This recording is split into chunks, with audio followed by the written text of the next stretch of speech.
Here we're going to take a dip into one dark aspect of contemporary masculinity.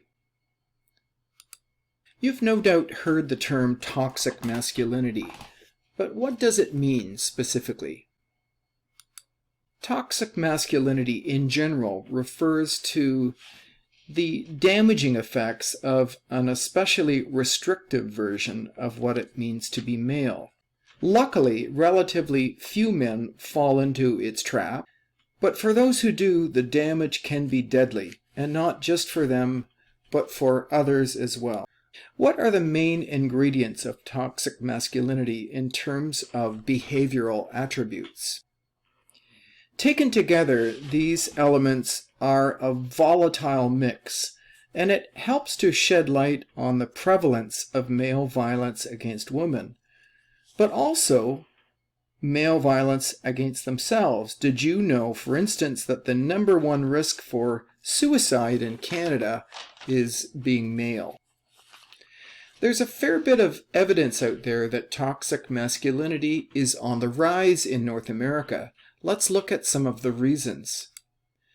For starters, the loss of manufacturing jobs to offshore locations and the significant changes in the power balance between men and women have left a lot of men less sure of their footing, particularly in the traditional family home.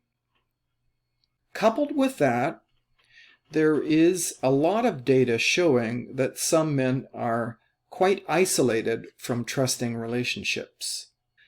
As well, traditional codes of masculinity make men feel like weaklings for seeking help for mental health issues when they really need it. Finally, between the world of gaming and that of Hollywood, there's considerable cultural support for the idea of male violence and gunplay as an escape valve. All of this comes together when you examine the troubling phenomenon of mass shootings through a gender lens. Although mass shootings are almost never discussed in the media in gender terms, as you can see here, they are an almost exclusively male phenomenon.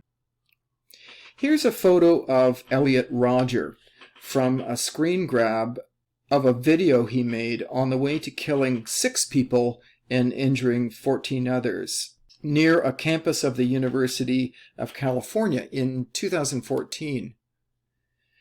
Rodger made his motives very clear in the video, blaming women in general for his feelings of sexual rejection. 4 years later, and inspired by Rodger and the incel culture that he helped to create, Alec Manassian drove his van along a crowded sidewalk on Yonge Street in Toronto and killed 10 people.